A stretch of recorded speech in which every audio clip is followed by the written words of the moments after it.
There's nothing like cracking that cellophane and pulling that record out. It just smells great.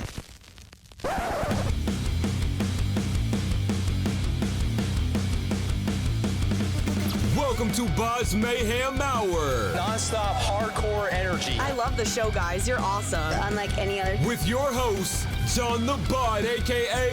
the Bodfather. Man, this stuff rocks. Hey, this is Wil Martin from Earshot, and you're listening to BODS Mayhem Hour. The views and opinions of the guests do not necessarily reflect the views and opinions of BODS Mayhem Hour, its staff, affiliates, or sponsors. Parental discretion is advised. Welcome to BODS Mayhem Hour. Hey everybody, welcome to BODS Mayhem Hour. I am your host, John the Bod, aka the Bodfather, and as always, I'm bringing you guys and gals awesome interviews. Today it's an honor and a very huge privilege, and I'm very happy to welcome this guy onto the podcast. Is Wil Martin of Earshot, and Earshot has returned with their new single entitled Unraveling. And me and Will was just chatting here just a little bit because I've seen this band pretty much when they first started, when they just brought out Letting Go. And to see them back around, and they haven't been gone too long. I mean, they put stuff out every now and again, but to see them still around, man, makes my heart happy. Because I still think, man, you guys can bring it. And this song right here, Unraveling, kind of makes me think it could have fit on the Letting Go album, if that makes sense. You know, it's funny you say that, because I just did another interview about an hour ago that sort of mentioned the same thing, that it sounded like a song that could have been on that record. And the guy that produced that record, David Kahn,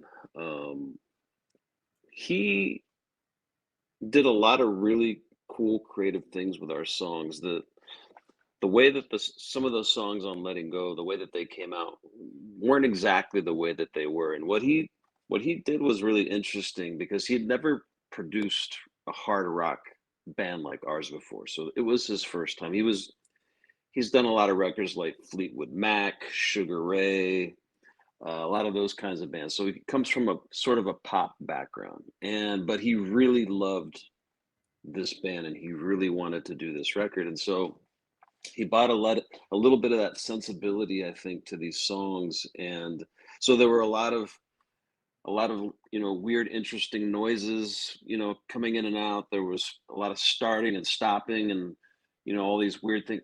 So you heard it in songs like Getaway. You heard it in songs like Not Afraid. You heard it in Headstrong. In Headstrong, we get a lot of comments from fans about how, the song just sort of drops out and then comes back in, and that it always kind of freaks people out. And those were the types of things that David would do to the songs, just to make them a little more interesting. And I think that really helped set us apart from the rest of the bands that were, coming out around that time as well. And so with this song, I guess it's safe to say that I sort of channeled David Kahn in the production of this song. And actually, I keep meaning to send it over to him. I'm curious to see what his thoughts are on it. But that's pretty much how I approached, me and Aaron produced this song. We've been producing all of the singles that we've put out, Uninvited,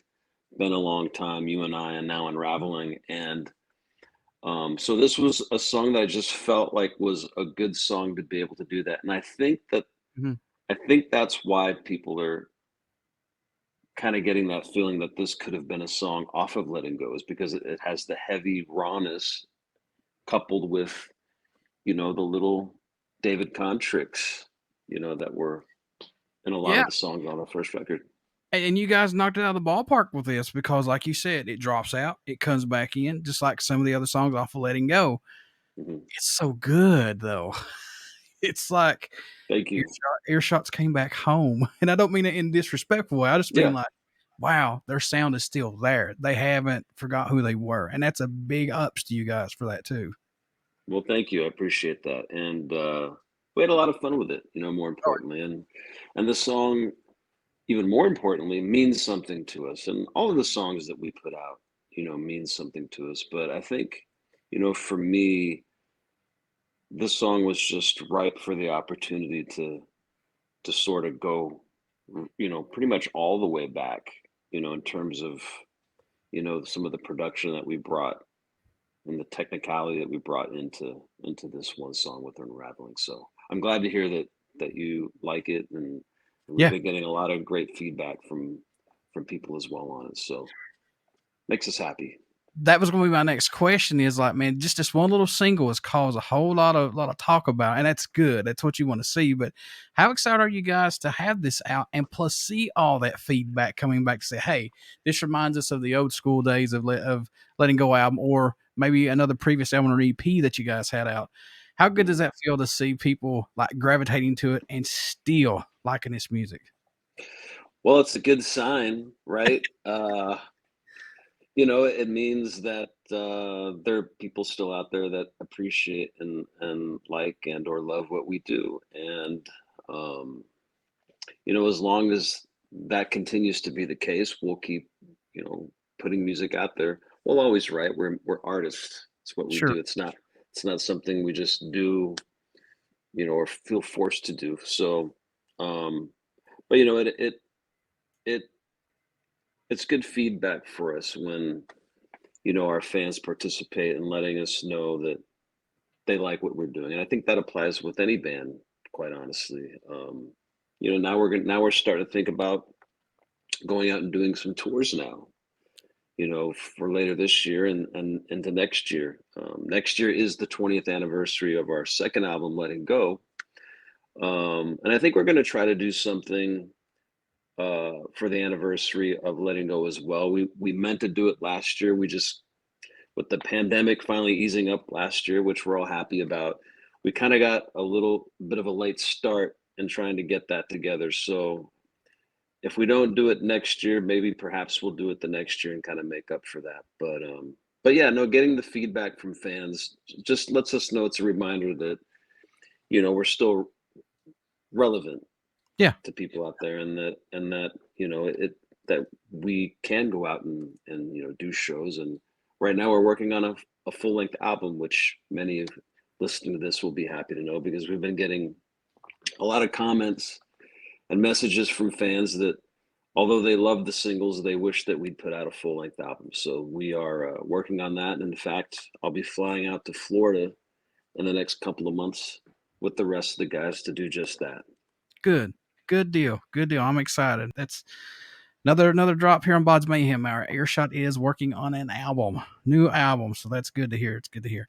These releases that you've done for singles, are they going to be on this album, or no? They're just going to be standoffs. Nope, these are just singles. They're not going to appear on the record, so we're not going to cheat. They're going to be it's an album of brand new songs no one's heard before, and I'd be lying to you if I said they sucked. They're really good, really good, and I think people who loved Letting Go and people who loved Two are really going to love this album. It's really turning out to be a the perfect blend of the just right of both of those records. So I think people are really gonna really dig it. So anything going to end up on this new record that you could talk about that was maybe left off a previous album or an EP, maybe that's just lying in the vault that you're like, look, this needs to go? Nope, these are all brand new songs. Okay. Yeah, these are not leftovers or holdout songs. These are all brand new. There's been some lineup changes since when Sure. you saw us with Letting Go. So with that comes, sort of a new injection of ideas, but the band's done really good with, understanding the roots of, what made this band in the first place. And that takes time to do. And also, with the addition of Aaron, which, as you know, was in Breaking Ben for many years, that's how we, know each other and how we met.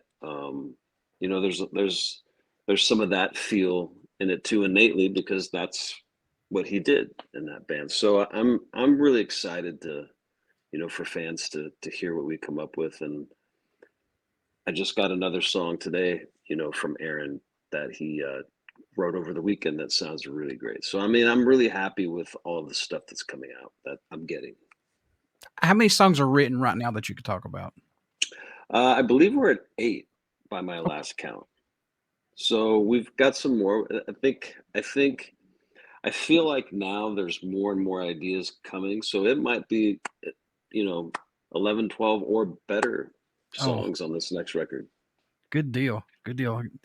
Never can have enough. Never can stockpile.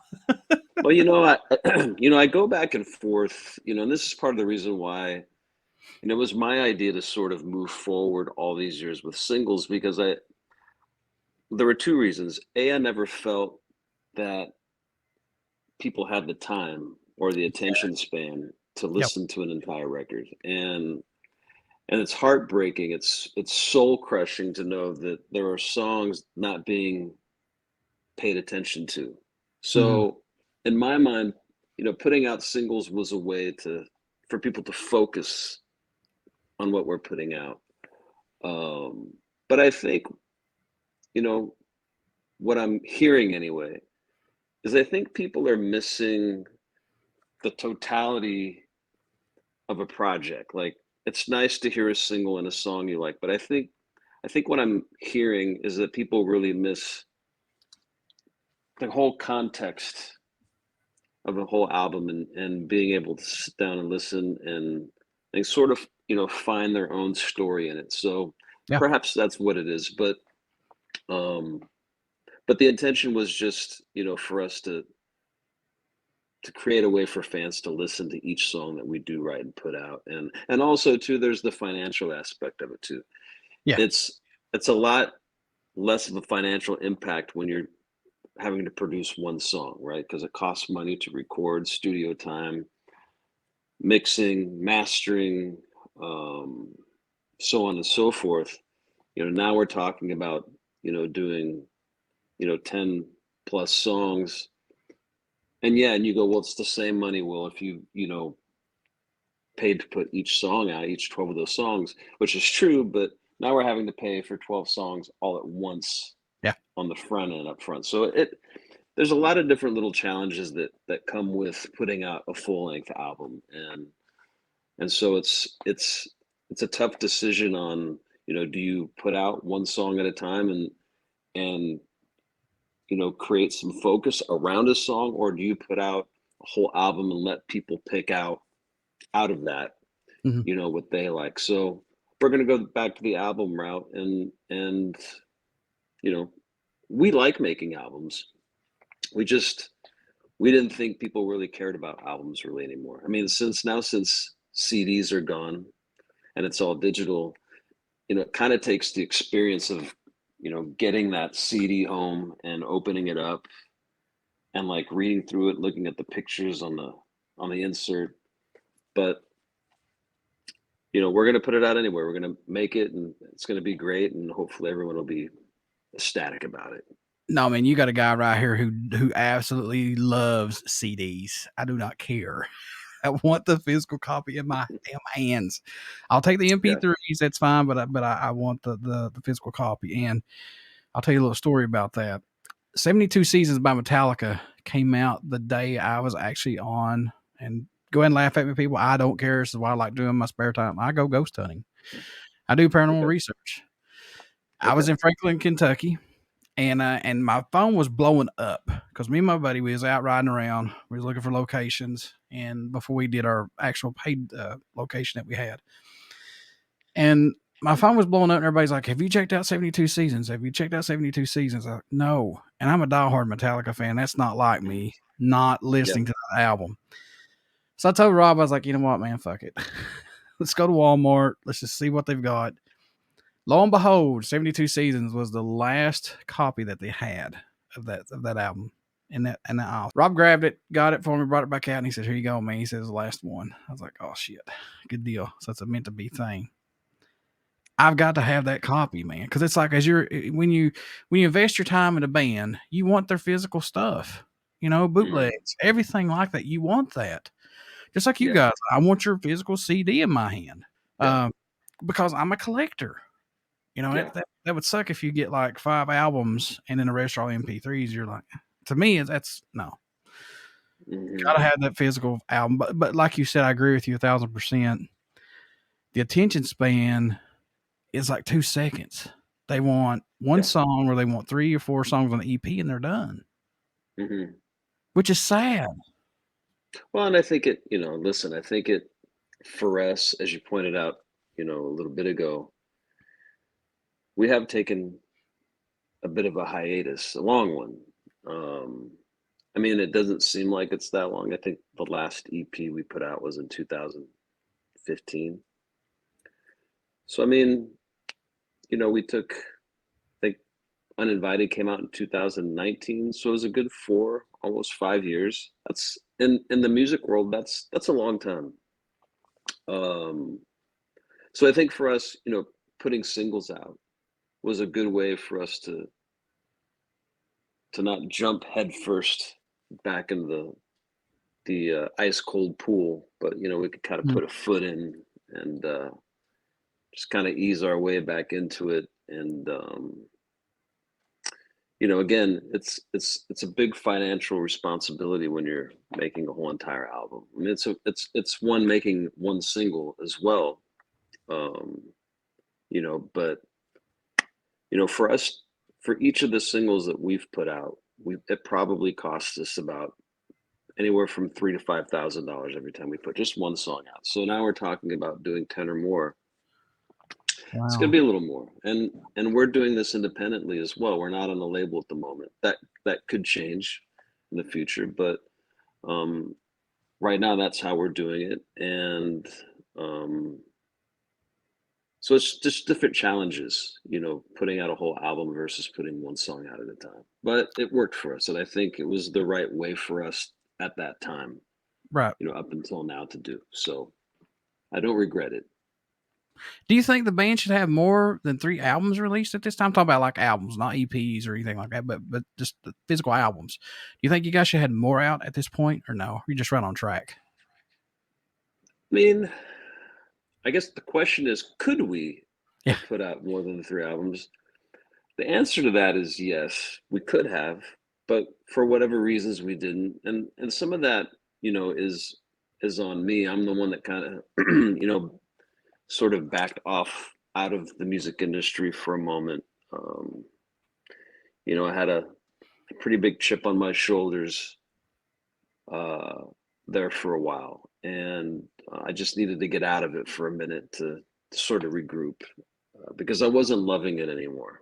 I was just resentful of a lot of different things that really have nothing to do with the music, and that's what sort of affected my creativity. Was I was too entrenched in the business aspect of the industry, and so it took me a minute to sort of unwind out of that, but it all worked out. I mean, I don't regret any of it. It's been an experience that has been very helpful to the band today. So it's tough when you're in that moment, right? It's with anything else. Sure. It's always it's easier to play Monday morning quarterback, after a Sunday football game than it is when you're actually in the game. Yeah. What's been the most heated discussion the band has had about a song being worked on for an album, or just maybe an album name that's like, we've got to use this whenever, like, I don't know, let's do this one. Yeah.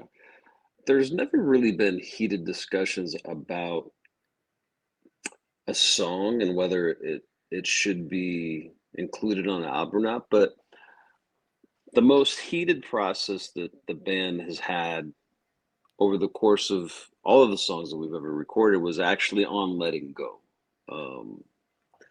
The band was pretty divided about the direction that David, who was, again, David Kahn, who produced Letting Go, it was a bit divided over some of the direction that he was taking the band in with some of these songs. For example, the start and stops and, all the sounds and the strings and that would pop in and out. Some of the band, wanted it to be more straight up organic with none of that. And I was actually one that was very open-minded toward it, because to me, it made it a lot more interesting to listen to. And again, it sort of separated us from the pack. It made us sound unique and standing on our own. And as an artist, at least for me, that's what I wanted. And some of the other guys didn't share in that sentiment, but yeah, that was the most heated. That resulted in a couple of the other founding members to depart, before the record even came out. But yeah, that would be the one record that was a little bit heated, but necessary. I'm glad. I love the way Letting Go turned out. I listened to it for the first time in a long time the other day, and I love the rawness of that album. It's not overproduced and homogenized. Like, it just sounds like a really interesting, raw, heavy rock record. And you don't have all these 1,000 sounds and instruments coming at you like some records I've heard lately. Been like, God, wow. Yeah. Whoa. No, everything, on Letting Go is very purposeful and serves a purpose. And if it didn't, then it didn't make it into the songs. And that's the one thing that I learned in working with David was just that. If it's not, don't have things in there just to have them in there. You don't want everything in the kitchen sink in there. Do things that actually are adding something, that are lending something to the song. Otherwise, move on. And that's what I love about that record. And that's what I love about Unraveling. It's very, as you've pointed out, and others, it's very similar in that regard. All right, folks, here's a good question to ask Mr. Wil here, because he's done it. He's done the touring, everything. So let him answer this, and you'll understand if you guys still want to go out on tour, because it takes a toll on you after a while, and he knows it. How impactful was the early years of full-time touring for Earshot, especially going out with Smile Empty Soul, and then you guys did some with Static X? How impactful was that for you guys? All the tours are impactful, right? There's always something to learn, because every band tours differently. They look at it differently. They operate in it differently. And it's always been very interesting to me to see how other people do it. A lot of people don't know this, but during my hiatus from Earshot, I went into concert productions. So I had a very good friend of mine, that worked for Live Nation. And so I went out because I didn't have anything else really going on, and I just wanted something to do. And so I got into, concert promotion and production and stage managing. And then I got into some production managing. And then I got eventually a call to go out and do tour managing. And so those experiences, the same thing. Like, it's interesting to me to see how other people are doing it.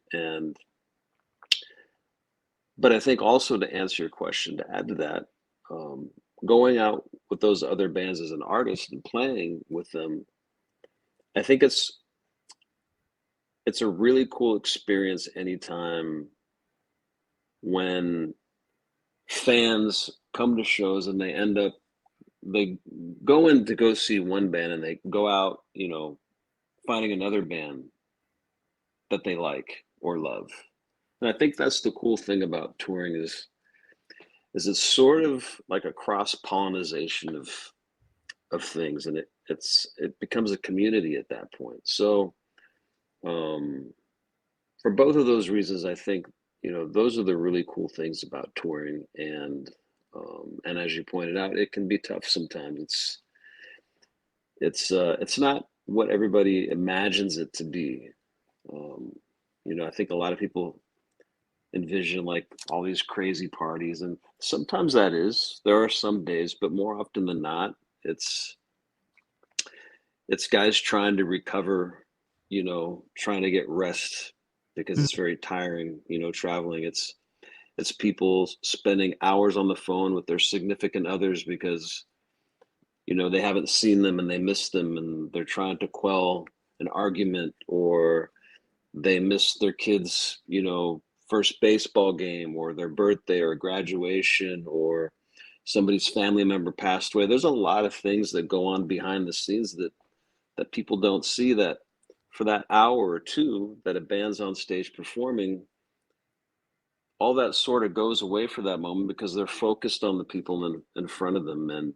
But once the lights go down, the curtain closes, for us, it's back to the real life realities of things. It goes from, I like to call it the fantasy land, Yeah. which is sort of what it is, back down to reality. And that's, realities are a little tough sometimes. Some people, I think, we can see some of the people that aren't here with us anymore, suffered from that kind of reality where there's still life that you have to deal with once the party's over. Yeah. What's Aaron brought to this band, man, that might have been missing? Has he added fuel to that fire for you after coming out and starting to work on new stuff again? That's another great question that I got asked earlier as well. And the answer to that, with letting go, the other founding member, Guy, who was the bass player, he wrote a lot of the music for that first album. He had a lot of really great ideas, and I also brought a lot of musical ideas to the table with that record too, but his were a little more dominant. But that's what made the song so interesting, was you had two guys that looked at music through a little bit different of a lens. Some of the stuff that we liked was the same, but some of the stuff that we liked was also different. I was into a lot more, straight up metal stuff, where he was more into, alternative stuff, like Bauhaus and stuff. And I like Bauhaus, but he was really influenced by that, where I really wasn't. I just liked the band, but I wasn't influenced by them. He was into, we were both into, Deftones and those kinds of bands. But so it was a situation where, creating the music that we created was sort of co-created, right? Like it wasn't any one person having to be responsible for creating things. And after he left the band, on 2 was kind of when I took over, and a lot of that record, musically was me. Mm-hmm. That's why it's a little bit different than the first record. The first song, I didn't have somebody, sort of pushing me in a different direction. I got to go the direction more so that I wanted to. And the other guys at the time also contributed on 2, but a lot of that was, what I liked and what the things that made, my hair stand up on the back of my neck type thing. So now Aaron coming into the band has really added that dynamic back to what I had when I had the other founding member, who was a great songwriter, right? So now it doesn't feel for me as much pressure creatively to have to kind of bake the cake, right? Now I have another chef that has just as much experience as I have, and with a creative prowess that I already appreciated. And that's the other thing too, like we both already were fans of what each other were doing respectively. So so what he's brought to the table has been a lot of great ideas, and also again, me not feeling like the one-man show anymore. So it's nice to have a co-creator to kind of cook this stuff up with now. That so he brings a veteran presence on the bench, I guess, if you're a baseball fan. That's much appreciated. My Reds suck so bad right now. So do my Royals, but that's okay. Oh, yeah. Let's go Royals and Reds. Yeah. Fire everybody. Let's get everybody out of the house. Let's go. Rebuild. All right, Will, has there been a track for an Earshot album that totally ended up sounding different than what it was intended to before it got on the album? I know that there's had to be one that just went through multiple changes, possibly. Well, again, those would be on our first album, Letting Go. My Time, which is the last song on that album. My Time was the one song that we had did a demo recording of On Our Own when I first came into the band. It was the first song that we wrote, and it actually came out pretty good. I mean, it came out good enough to where that's the only one song that we had for a demo when we were shopping for a record deal, and it got us there. So, but when we re-recorded it, it came out musically again quite differently than the demo, and some people really loved the album version, and people that had heard the demo version liked the demo better. So I mean, is it a case of demoitis for those people, or I mean, it's still an ongoing, for the people involved, it's still an ongoing debate. But that one and another song off of Letting Go called Unfortunate came out a little bit different. I happen to think it came out a little bit better than the way that we wrote it initially, but again, it's one of those that's up for debate. How important is track listing placement for you guys on an album or an EP? How important is it? I don't think much. I think it's really more of a flow thing. I mean, it's not like we're telling a story, and the songs have to be sequenced in a certain way. But it's just more about feel and how it moves. I think, do I feel like it's taken me on a ride, a journey? I think that's what, if there's any importance at all, I would say it would be that. But outside of that, I don't think it's that big of a deal, to be honest with you. Maybe it is, or maybe I'm wrong. I don't know, but it doesn't seem like it is. What's the musical growth you've seen from yourselves working on this new single and these current songs that impresses you the most about moving forward with Earshot? Well, what's impressed you the most, especially about you, man, that's came out more possibly that, you didn't think was there? I listened to the demos that we were recording after we got signed, and I listened not too long ago, was listening to, things I was doing with my voice. And, for me, I can definitely hear, where I was in 2000, 2001 when I was singing compared to now. I can just do so many different things with my voice, and I have so many different techniques that I've learned over the years at my disposal that I've learned from great vocal coaches like Ron Anderson. And so for me, I can, it's the growth in being able to, not just be a loud, screaming, shouty, but, being able to be really melodic, and even doing really, falsetto, high falsetto stuff, even that I never even thought that I would be able to do, let alone something that I would ever be doing in the context of, a heavy rock song like we do. So just being able to, to do a lot of different things. And I credit, that with the stuff that I've done outside of Earshot. Like, for example, I just did a couple years ago, I did a record of cover songs with George Lynch and Jeff Pilson of Dokken that came out really great. And that was a bunch of cover songs that they had picked, from different eras. Some of the songs I was a fan of, some of them I was like, I don't know why we'd want to do this, but they actually came out really great. Yeah.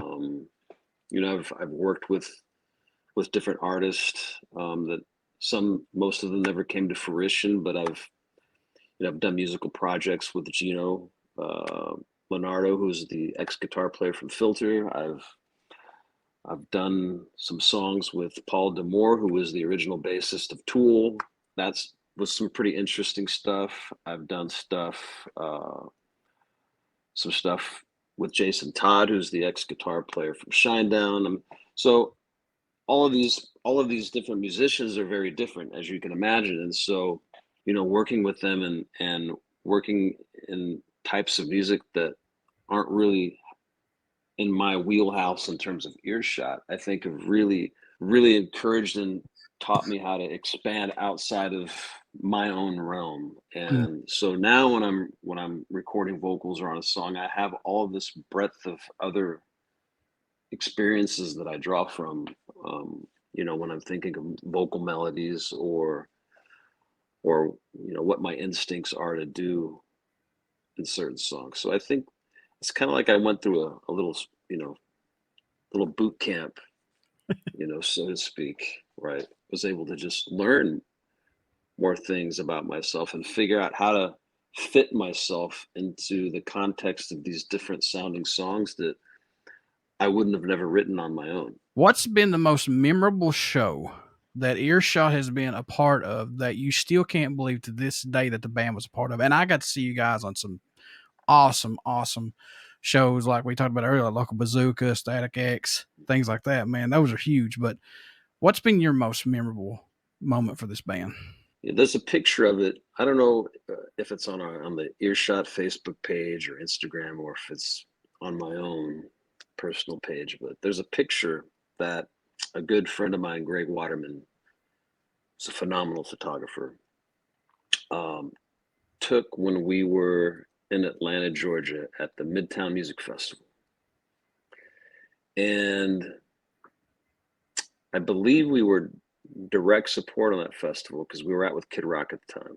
And so there's this picture of me, and I look literally this small because there was just so like an ocean of people. There were 64,000 people standing in front of me. And I looked literally like a little figure in just a sea of people. And I don't think I've ever stood in front of 64,000 people that had all eyes on me and singing a song that I wrote. Like that was an incredible moment. And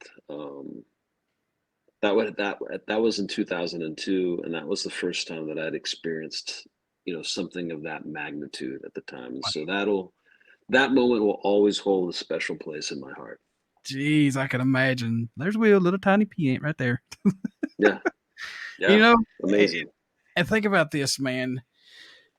I know you can have intimate shows at little bars, little clubs, stuff like that, and on these little outskirts of nowheres, and you know that just as well as I do. But when you're on stage with 60-some thousand freaking people staring at you, was that like so surreal that it finally came back to you like, oh God, I'm doing what I wanted to do, or I want to be a musician, and now I'm doing it in front of these. Look at this. This is amazing. I got to stay calm. Did that bring everything back to the forefront for you? Maybe it did afterwards, but during it, to be honest with you, I didn't really notice beyond maybe the first 20, 30 rows of people, which were a lot of people, but I didn't realize till I saw that photo how many people were actually in front of me, which is probably a good thing. But no, I mean, it's a great honor to have people love what you do so much that they're spending their time that they could be spending doing anything else. Sure. On you. Like that's a pretty humbling experience. Now we're going to throw Earshot out the window. No, we're just going to throw Earshot out the window for this question because this is all about you, my friend. All right. If you could be a member in an iconic band and play one of their legendary shows, Will, which band would it be and what show possibly? I would probably do any show anywhere, but I would have to say Soundgarden. That I grew up a huge Soundgarden fan, a huge Chris Cornell fan. Actually be a close tie between Soundgarden and Stone Temple Pilots because I was always a big Scott Weiland fan as well, and Stone Temple Pilots. Those were the two bands that really influenced me a lot. That to me are iconic, and they very much, sort of sculpted how I listen to music, and developed my taste around. So I would have to say either of those two bands, and I wouldn't care if it was in somebody's backyard or if it were in front of a stadium full of people. Either way, that would be pretty amazing. So this new album that you guys are getting ready to work on, and I know it's just starting to be worked on, but do you have a release date possibly like when you're shooting for maybe like next year or 2025? I mean, what are you working on? So we thought about maybe trying to push this out this fall, but I think that might be a little too ambitious. Yeah. I think realistically, I think we're looking at sometime spring next year. Okay, good. Realistically, but we're still going to try to shoot for fall. You never know, and if everything goes smoothly, it might. But we'll see. Folks, I'm so excited to see Earshot back. I'm glad they got a new single out, and I'm glad they're working on some new stuff. You got me excited, Will. That's what I needed today for sure. Well, good. How could folks stay in touch with Earshot, buy this new single, and everything under the sun with Earshot, my friend? How can they do that? One of the things that I like to give us credit for, at least, is for making it easier for people to find us. So it's real easy. Our official website is earshotband.com. And all of our social medias, YouTube, Twitter, Instagram, whatever else, all ends with the /earshotband. So Instagram.com/earshotband, Twitter.com/earshotband. Our handle is always earshotband. Whatever social media channel that you is your flavor. And I'll have all these links down here in that description so nobody can say, I don't know where to go. It's right there. You'll see it right down there. So you got to just click on it. And it's important for people I tell people it's important for fans to follow the bands that they want to, they want to hear music from, and B, who they want to see live, because as we all know, promoters and radio stations a lot of times don't do a whole lot to let people know when their favorite bands are coming through. So really the only effective way for us to let fans know, and we hear it all the time when we play shows, we didn't know you were coming. Yep, I hear that too. So following, whoever your favorite band is really important to follow them to stay updated with this kind of stuff. So I encourage people that are watching and listening to this, if you want to know when we're coming to town or when we have new music coming out, follow us on any of those. And also whatever other band that you love or like, do the same thing. Before I let you go, my friend, would you care to do a promo for my show? Sure, of course. Hey, this is Wil Martin from Earshot, and you're listening to BODS Mayhem Hour. Everybody stick around. We got some great stuff coming up. You only hear these interviews right here on BODS Mayhem Hour. Please get out and check out our Facebook page. It has our podcast link and our YouTube link. And go subscribe to that YouTube link if you like what I'm doing. And I hope you guys do, because I do this for you all out there. And get out and check out Earshot's new single, Unraveling. Trust me, you're going to dig it. You're going to dig it. And go check out their old stuff too. And you won't be disappointed. I'm telling you that, folks, straight up. Not because Will's on here or anything. It's just the God's honest truth. It's just good, raw music. So, Will, thank you so much. And I wish you guys nothing but the best. And, man, I hope you guys knock it out of the ballpark for this album. Thank you so much. And thanks for thinking of us. We look forward to coming back again soon. Yes, sir.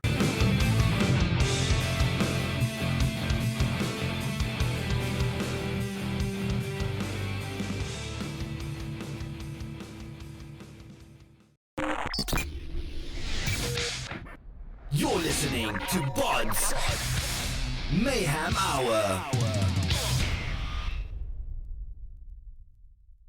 Follow us on Facebook, Twitter, and Instagram.